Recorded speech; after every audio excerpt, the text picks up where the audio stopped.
Hola, ¿qué tal? Continuamos con la carta de Yohanan, nada más que este es el último capítulo. Vamos a terminar Yohanan, la primera carta, y aquí le vamos a dejar en los estudios de verso por verso.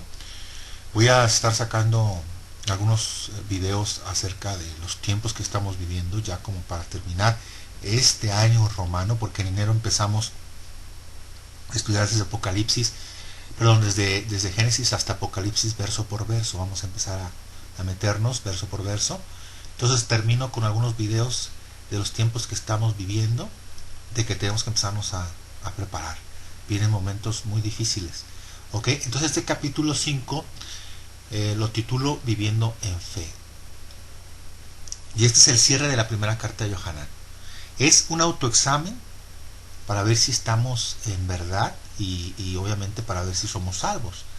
Y estas cartas, o esta carta, nos pone 3 pruebas, ¿sí? Para ver qué tal está nuestra fe, a ver qué tal estamos, ¿no? La primera prueba la encontramos en el capítulo 1 y 2, que se tituló Viviendo en Luz. Aquí podemos ver si verdaderamente estamos viviendo en luz. Ya hemos dicho que Yohanan no utiliza palabras así muy rebuscadas, subjetivas ni místicas, sino que usa palabras prácticas, ¿sí? Palabras que tienen un significado muy sencillo, son simples. Y de acuerdo a eso, entendemos que vivir en luz, de una manera práctica, sería: lámpara es a mis pies, tu palabra y lumbrero a mi camino. Esto lo escribió David, es una referencia al Salmo 119 que tiene que ver, o que constituye la Torah, la ley de Moisés. El mandamiento es la lámpara, el mandamiento es luz.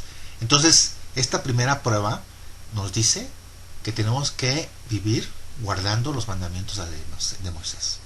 ¿Ok? En la segunda prueba la encontramos en el capítulo 3 y 4, que tenía título Viviendo, o que tiene título Viviendo en Amor. Aquí vimos que no se trata solamente de ser obediente a la Torah, ¿sí? Sino que tenemos que también seguir el ejemplo del Padre y del ejemplo de Yeshua, ¿sí? Que es el amor. El Espíritu vivifica y el fruto más evidente del Espíritu es el amor. Hay gente que dice: ay, pues yo amo al Padre, yo amo a Dios. Pues si es así, debemos amar al prójimo como Él nos amó. ¿Qué nos dijo Yeshua? Ámense unos a otros como yo os he amado. Todo el tema de la ley de Moisés se resume en 2 mandamientos. El primero es el más importante: ama al Señor tu Dios con todo tu corazón, con toda tu alma y con toda tu mente. Y el segundo: ama a tu prójimo como a ti mismo. En estos 2 mandamientos está resumida toda la ley y los profetas. El principio que enseña Yeshua consiste en: haz a otro lo que te gustaría que te hagan, ¿sí? El contexto del amor al prójimo, si lo hacemos mucho más específico, el Padre le reveló su amor a su pueblo, a Israel. ¿Para qué? Para que fueran luz a las naciones, ¿sí? Entendiendo que su pueblo Israel no es solo una nación, sino que es un conjunto de naciones formado por 2 pueblos, uno que ya lo tenemos identificado y el otro que se perdió la identidad por la dispersión, o sea, es decir, Judá y las 10 tribus del norte, ¿sí? De manera que restaurar el amor de Dios implica que los 2 hijos del Padre empiecen a amarse entre ellos, ¿sí? Actualmente el mundo cristiano y el mundo judío, ¿qué dicen? Pues somos hijos de Dios. Pero en el mundo cristiano no hay amor ni hay unidad. Y en el judaísmo ni se diga. Hay un montón de corrientes, es impresionante. ¿Sí? Hay un montón de corrientes, ¿sí? Tanto en el judaísmo como en el cristianismo. Si tú vienes de un contexto cristiano, pensamos que el cristianismo es nomás una corriente, y existen miles de denominaciones. Y pensamos que el judaísmo nomás es el judaísmo, pero no. Hay una cantidad también enorme de denominaciones. ¿Y cómo se identifican? Pues del color que traen, o de la manera, la textura o el color de la kippah. Pero bueno, el tema del que hablan las cartas de Yohanan es amor y la reconciliación entre hermanos. Esta sería la segunda prueba. La tercera prueba es la que nos toca escudriñar en este último capítulo. ¿Sale? Vamos a abordar el tema de la fe. Entonces empezamos a leer. Todo aquel, versículo 1, todo aquel que cree que Yeshua es el Cristo es nacido de Dios. Hay mucha gente, y esto lo hemos tocado mucho en diferentes etapas, que cree que con creer en Yeshua ya es suficiente para ser salvos y que no necesitan nada más. Y te voy a decir algo, en algún momento nosotros que venimos de un contexto cristiano también llegamos a creer eso. Ahora, para descubrir la esencia de este concepto, como siempre vamos a tener que desmenuzar la palabra, porque es muy diferente nuestro siglo, que tenemos un concepto muy distinto, totalmente distinto del que tenía el apóstol Yohanan, de lo que era creer, ¿no? Yohanan hace 2000 años atrás. Así que si alguien dice que lo que importa es creer en Yeshua, entonces tendríamos que comenzar por conocer el concepto de creer en Yeshua. Obviamente desde la perspectiva hebrea. ¿Por qué? Porque Santiago dijo que los demonios creen y tiemblan. Entonces, en ese sentido, hay millones de personas en el mundo que creen en Yeshua, ¿sí no? Los musulmanes creen en Yeshua. Muchos ateos creen en Yeshua. ¿Por qué creen en Yeshua? Porque lo conocen como un personaje histórico. Los budistas creen en Yeshua. Ahora, sin embargo, ¿a qué se refería el apóstol Yohanan cuando dijo: todo aquel que cree en Yeshua es el Cristo, es nacido de Dios? Entonces vamos a empezar a desmenuzar la palabra creer. La palabra creer en el hebreo es amán. Está formada por las letras Aleph, Mem y Nun. En el diccionario Strong, H539, vamos a leer amán. Raíz primaria, propiamente levantar o mantener, criar como padre o enfermera, figurativamente rendirse, firme o fiel, confiar o cree, permanecer o estar quieto, moralmente ser genuino o certero, ir a mano derecha, hallo, confiar, confirmar, crédito, creer, criar, cumplir, dar, duradero, estable, fiar, fiel, firme, importar, lealtad, llevar, nodriza, permanecer, permanente, seguridad, seguro, verdad, verificar. Fíjate, de amán se deriva la palabra amén. ¿Sí? De manera que cuando decimos la palabra amén, estamos diciendo la palabra creer en hebreo. ¿Sí? Emuná es la misma palabra, y es la palabra fe. Y la palabra emuná quiere decir en hebreo, así de manera literal, fidelidad. El apóstol Yohanan está hablando de la palabra amán, amén, o sea, fidelidad. Cuando decimos amén, nosotros estamos expresando nuestra total certeza de que es palabra del Padre. Y si es palabra de Dios, se va a cumplir. Entonces, de acuerdo a lo que estamos leyendo, diría Juan, Yohanan, todo aquel que tiene emuná, o sea, todo aquel que tiene fidelidad, que cree en lo que está escrito. ¿Sí? Fidelidad. Emuná. O sea, todo lo que veas, todo lo que estudias de la palabra del Padre Celestial, lo crees. Eso es amén. Eso es emuná. ¿Va? Si la condición para que yo sea nacido del Padre es creer en Yeshua, es que Yeshua es el Cristo, entonces necesitamos saber qué significa la palabra Cristo. La palabra Cristo es la palabra Mashiach en hebreo. ¿Sí? En la antigüedad, a los reyes, cuando tomaban el cargo, ¿sí?, de reyes, se les derramaba aceite en la cabeza. El aceite es un elemento simbólico del Espíritu del Padre que desciende sobre alguien para capacitarlo en llevar a cabo una función divina. Entonces, la palabra Cristo significa ungido. Aparte de los reyes de esa época, también eran ungidos sumos sacerdotes y los profetas. Por lo que en el caso del Mesías representa a los tres: rey, sacerdote y profeta. Por esa razón no es un ungido, sino que es el ungido. ¿Sí? Lo que significa que es quien debe reinar sobre la casa de Israel, sobre la casa de Judá y sobre el mundo entero.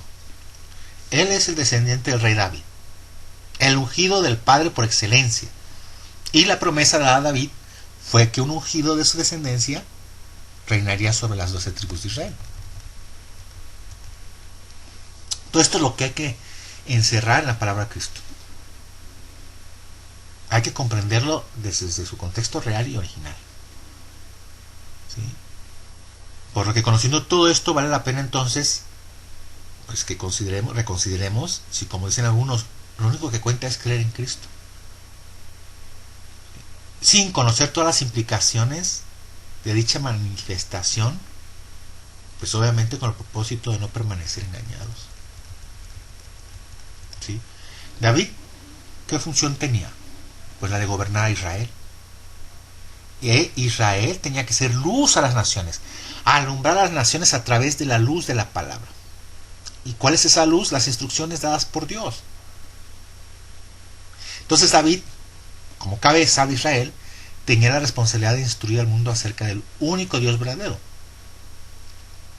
David fue un hombre conforme al corazón de Dios. Él era apto para representar al Padre ante el mundo, para representar el gobierno del Creador de los cielos y la tierra. ¿Y qué se le prometió? Un descendiente suyo reinaría sobre el mundo entero. Así que todo el que cree en Yeshua de Nazaret es el Mesías, el hijo de David, ¿sí? El que va a cumplir todas las promesas dadas a David, el que va a traer la paz al mundo, el que va a traer las instrucciones divinas, el que va a enseñarnos cómo tratarnos unos a otros. Todo el que cree esto es nacido de Dios. ¿Sí me da a entender? ¿Sí? Y continúa con el versículo: y todo aquel que ama al que engendró, ama también al que ha sido engendrado por él. Ahora vamos a definir la palabra engendrar, porque si nos ponemos a pensar en la palabra, de inmediato, ¿qué piensas? Pues en el nacimiento físico de una persona, ¿no? ¿Sí? La palabra en hebreo de engendrar es la palabra yeled, que significa niño. ¿Ok? Ahí lo buscas en el diccionario Strong, H3206, yeled, algo nacido, prole o crío, cría, hijo, joven, muchacho, niño, polluelo. ¿Sí? Es en el diccionario Strong, y puedes buscar en otros diccionarios. ¿Sí? Pero ese es el significado. Yeled, ¿sabes cuántas veces aparece en la Biblia? 89 veces. Se traduce con varios vocablos en la Septuaginta. ¿Sí? Otros nombres que se constituyen a base de Yalad incluyen Yalda, niña, ¿sí? Aparece 3 veces. Yalid, hijo o esclavo, 3 veces. Yilot significa recién nacido, aparece 5 veces. Balad, criatura, 1 vez. Leda, dar a luz o alumbramiento, aparece 4 veces. Moledet, progenie, parentesco, linaje, aparece 22 veces. Toledo, descendientes, contemporáneos, generación, genealogía, registro familiar, 39 veces.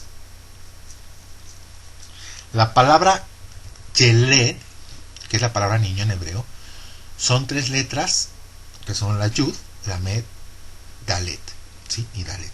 La Yud en paleohebreo se representa así como una mano, ¿ok?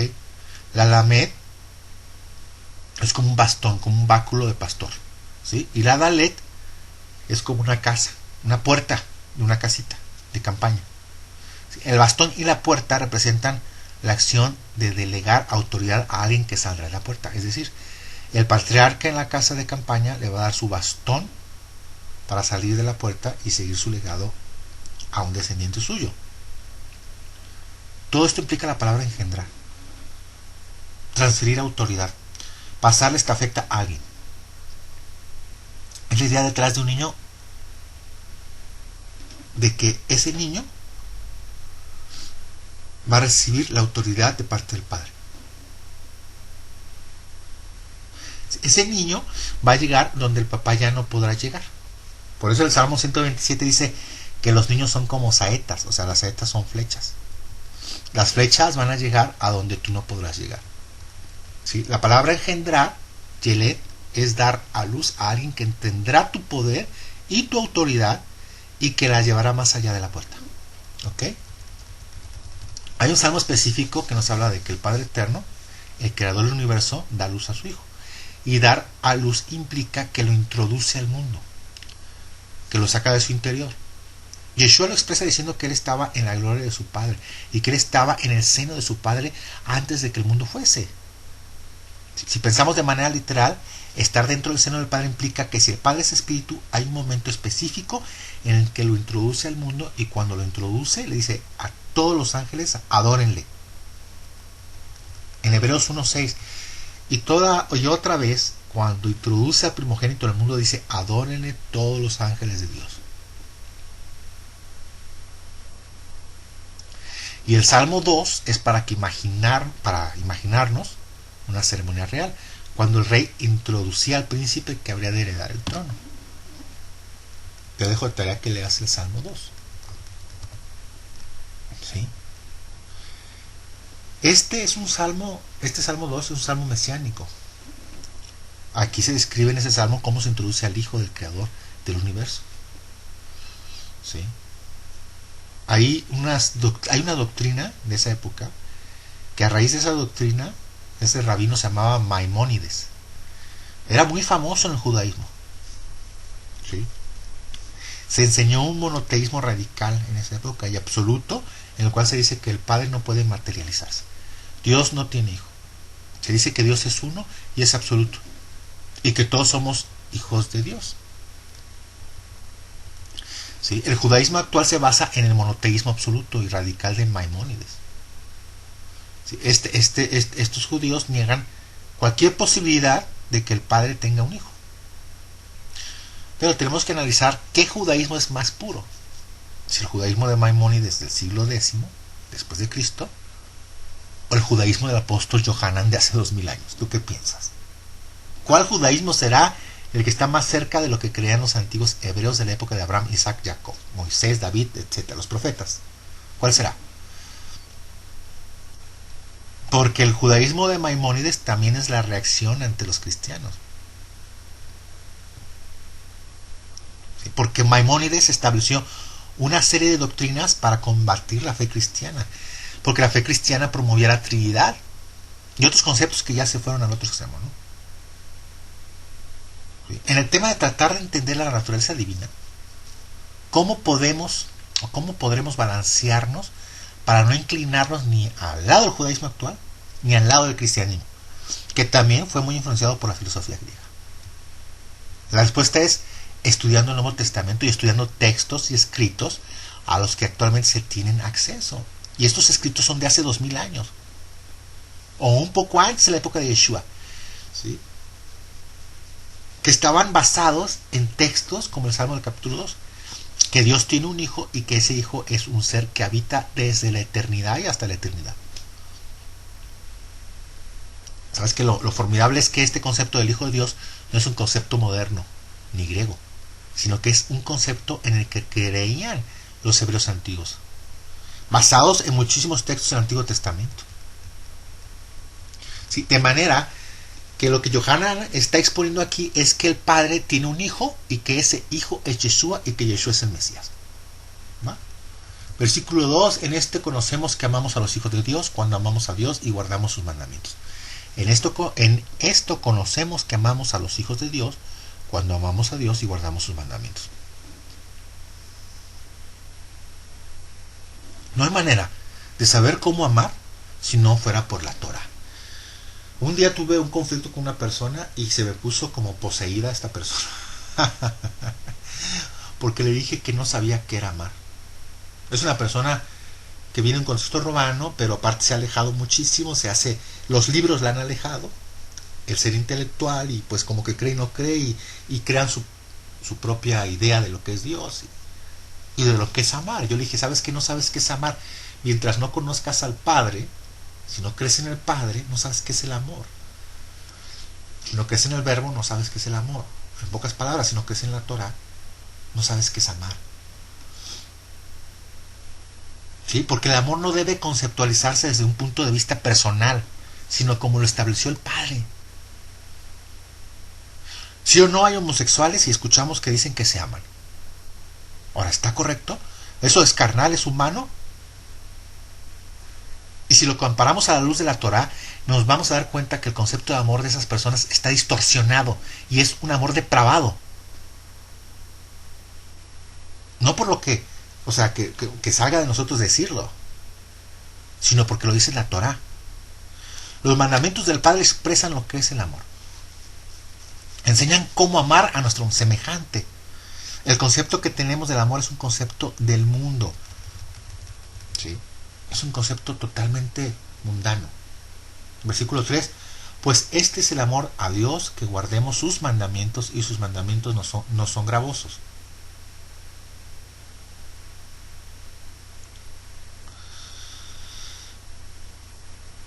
Los mandamientos del Padre son un regalo de amor para mí y para ti. ¿Sí? Al Padre ni le afecta mi pecado ni le beneficia mi obediencia.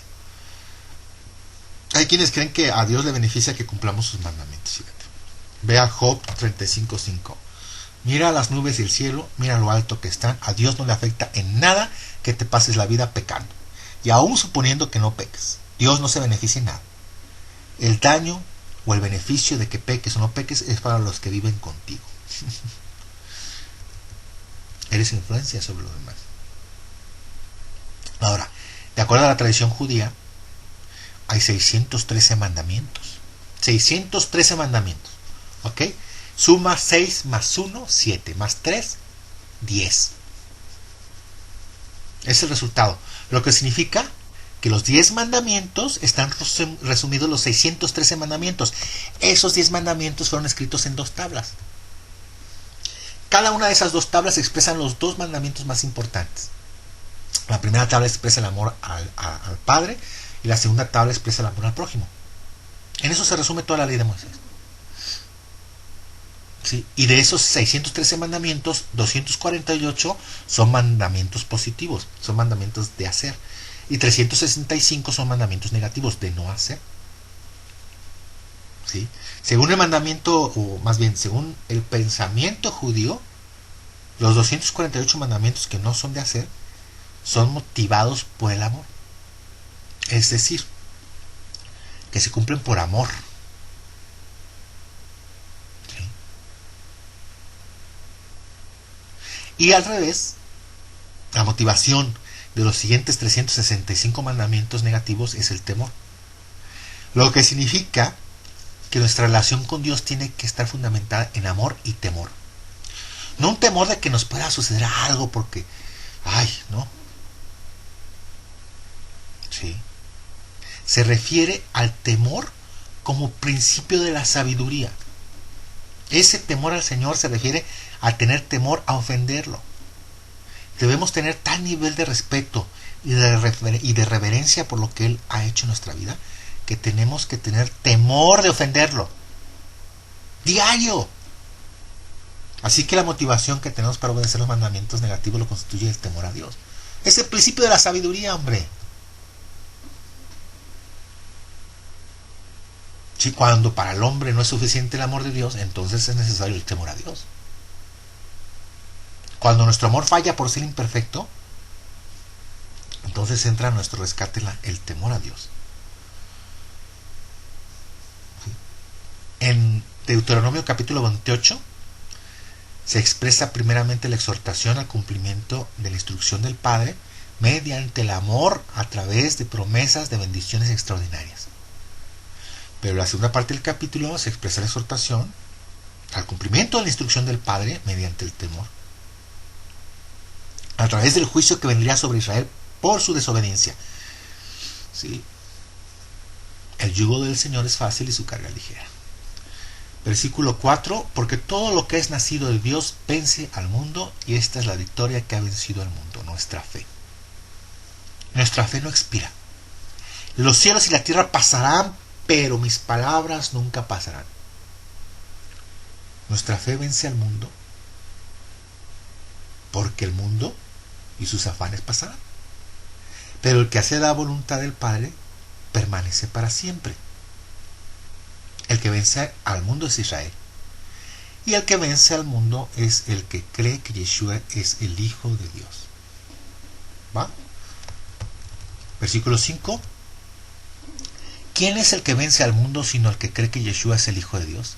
Este es Jesucristo, que vino mediante agua y sangre, no mediante agua solamente, sino mediante agua y sangre. Y el Espíritu es el que da testimonio, porque el Espíritu es la verdad.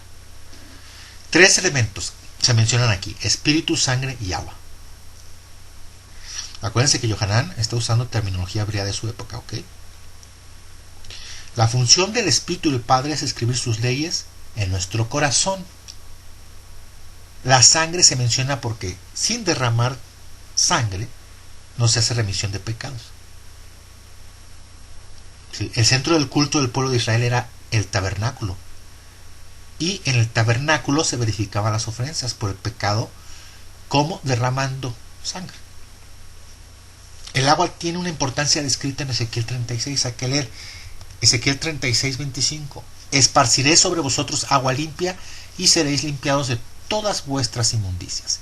Y de todos vuestros ídolos os limpiaré, os daré corazón nuevo, y pondré espíritu nuevo dentro de vosotros, y quitaré de vuestra carne el corazón de piedra, y os daré un corazón de carne, y pondré dentro de vosotros mi espíritu, y haré que andéis en mis estatutos, y guardaréis mis preceptos, y los pongáis por obra. Cuando el profeta Ezequiel habla de agua, es agua limpia. ¿Y qué es esta agua limpia? Es la Torá, la palabra.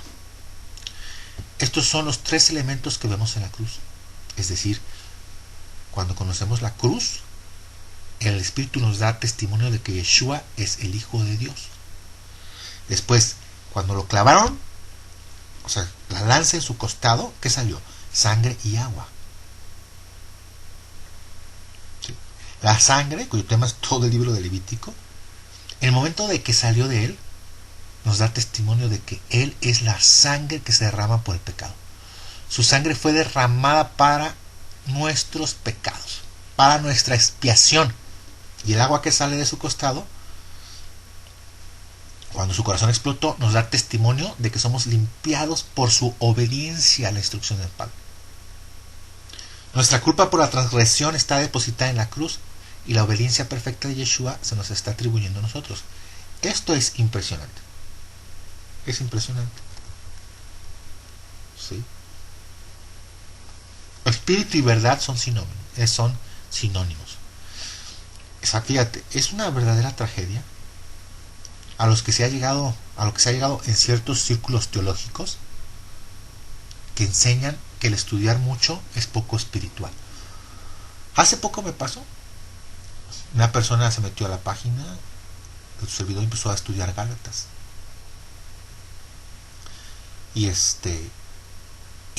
no le molestó, porque para ella no había nada, así que la llenara el espíritu y se cayera, yo me imagino que de rodillas o para atrás y todo, ¿no? Sino que estudiamos la palabra como se debe de estudiar verso por verso, desde una perspectiva hebrea y de manera histórica, para ponernos en el contexto real de las palabras de Shaul. Pero es triste que estas personas digan: la letra mata, el espíritu vivifica. Lo cual es una aberración, pues el espíritu y la palabra no son cosas contrarias, sino que son sinónimos. Salmo 119, 142. Tu justicia es justicia eterna, y tu ley la verdad. Juan 6, 63. El espíritu es el que da vida, la carne para nada aprovecha. Las palabras que yo os he hablado son espíritu y son vida. Versículo 7. Porque 3 son los que dan testimonio en el cielo: el Padre, el Verbo y el Espíritu Santo, y estos 3 son uno. Este versículo 7 es conocido como la coma joánica.